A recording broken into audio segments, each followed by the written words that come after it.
ಮಟ್ಟಿಗೆ ಇಂಥ ಪ್ರಕರಣಗಳು ರಾಜಕೀಯಕ್ಕಾಗಿ ದುರ್ಬಳಕೆ ಮಾಡಿಕೊಳ್ಳಬಾರದು. ಒಂದನೇ ಪ್ರಶ್ನೆ ಏನು ಉದ್ಭವ ಆಗ್ತದೆ ಇಲ್ಲಿ, ಈ ದರೋಡೆ ಆಗಿದ್ದಂಥದ್ದು ಹಿಂದೆ ಆಗಿದೆ ಅಂತ. ಇದು ಯಾರ ಹಣ ಇತ್ತು, ಎಲ್ಲಿಂದ ಬರ್ತಾ ಇತ್ತು? ಏನು RBI ಹಣನ, ಏನು SBI ಹಣನ, ಅಥವಾ ಯಾರ್ದಾದ್ರೂ ಖಾಸಗಿ ಹಣನ? ಯಾವ ಕಡೆಯಿಂದ ಬರ್ತಾ ಇತ್ತು, ಎಲ್ಲಿಗೆ ಹೋಗ್ತಾ ಇತ್ತು? ಮತ್ತು ಇಷ್ಟು ದಿವಸ ಗೌಪ್ಯವಾಗಿ ಇಡ್ಲಿಕ್ಕೆ ಫಡ್ನವೀಸ್ ಅವರಿಗೆ ಏನಾಗಿತ್ತು? ಇವತ್ತು ಪತ್ರ ಬರಿತಾ ಇದ್ದಾರೆ.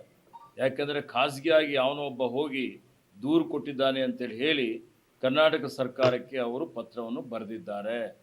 ಮೂಲಭೂತ ಪ್ರಶ್ನೆ ಏನು ಉದ್ಭವ ಆಗ್ತದೆ ಅಂದರೆ, ಮೊದಲು ಈ ಹಣದ ಮೂಲ ಏನು, ಯಾವ ದಿನಾಂಕದಿಂದ ಈ ಹಣ ಅಲ್ಲಿಂದ, ಇವತ್ತು ಗೋವಾ ಇರ್ಬೋದು, ಬೇರೆ ಕಡೆಯಿಂದ ಇರ್ಬೋದು, ಹಣ ಅಲ್ಲಿಂದ ಸಾಗಣೆ ಆಯಿತು. ಇವತ್ತು ಸಣ್ಣ ಹಣ 1 ಕೋಟಿ 10 ಕೋಟಿ ಸಾಗಣೆ ಮಾಡಬೇಕು ಅಂದರೆ ಪೊಲೀಸ್ ಎಸ್ಕಾಟ್ ಇರುತ್ತೆ, ಪೊಲೀಸ್ ವ್ಯವಸ್ಥೆ ಇರುತ್ತೆ, ಸೆಕ್ಯೂರಿಟಿ ಇರುತ್ತೆ.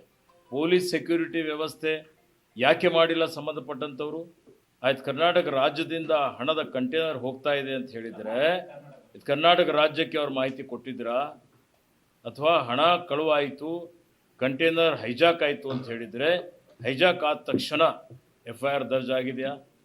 ಇವತ್ತು ಯಾವುದೇ ಕಗ್ನೈಸಬಲ್ ಅಫೆನ್ಸ್ ಆಯಿತು ಅಂದರೆ ತತ್ಕ್ಷಣವೇ ಪ್ರಥಮ ವರದಿ ಮಾಡಬೇಕು, FIR ಮಾಡಬೇಕು.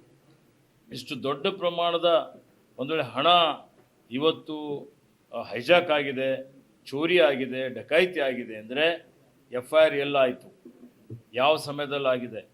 ಇವತ್ತು ಯಾಕೆ ಕರ್ನಾಟಕ ರಾಜ್ಯಕ್ಕೆ ಇಲ್ಲಿವರೆಗೆ ಮಾಹಿತಿ ಕೊಟ್ಟಿಲ್ಲ? ಇದೆಲ್ಲ ಏನು ಗೌಪ್ಯತೆ? ಫಡ್ನವೀಸ್ ಅವರು ಇದಕ್ಕೆ ಉತ್ತರ ಕೊಡಬೇಕು. ಇವತ್ತು ಆ BJP ಸರ್ಕಾರ ಏನಿದೆ, ಸಮ್ಮಿಶ್ರ ಸರ್ಕಾರ, ಮಹಾರಾಷ್ಟ್ರದ್ದು, ಗೋವಾದು ಏನಿದೆ, ಅವರು ಈ ದೇಶದ ಜನರಿಗೆ ಉತ್ತರ ಕೊಡಬೇಕಾಗ್ತದೆ. ಅವರು ಹೇಳಿ ಕರ್ನಾಟಕದ ಮೇಲೆ ಬೆರಳು ತೋರಿಸ್ಕೊಂತ ಮೊದಲು ಅವರು ಆತ್ಮಾವಲೋಕನ ಮಾಡಿಕೊಂಡು ಇವತ್ತು ಈ ಎಲ್ಲ ವಿಷಯಗಳ ಬಗ್ಗೆ ಬಹಿರಂಗವಾಗಿ ಚರ್ಚೆ ಮಾಡಲಿ. ಸುಪ್ರೀಂ ಕೋರ್ಟ್ ನ್ಯಾಯಾಧೀಶರ ಅಡಿಯಲ್ಲಿ ಒಂದು SIT ರಚನೆ ಮಾಡಲಿ, ಸ್ಪೆಷಲ್ ಇನ್ವೆಸ್ಟಿಗೇಟಿವ್ ಟೀಮ್, ಒಂದು ತನಿಖಾ ತಂಡ ರಚನೆ ಮಾಡಿ ಬಹಿರಂಗವಾಗಿ ಆ ನ್ಯಾಯಾಲಯದ ಏನು ನ್ಯಾಯಾಧೀಶರ ವ್ಯಾಪ್ತಿಯಲ್ಲಿ ಇದು ತನಿಖೆ ಆಗಲಿ.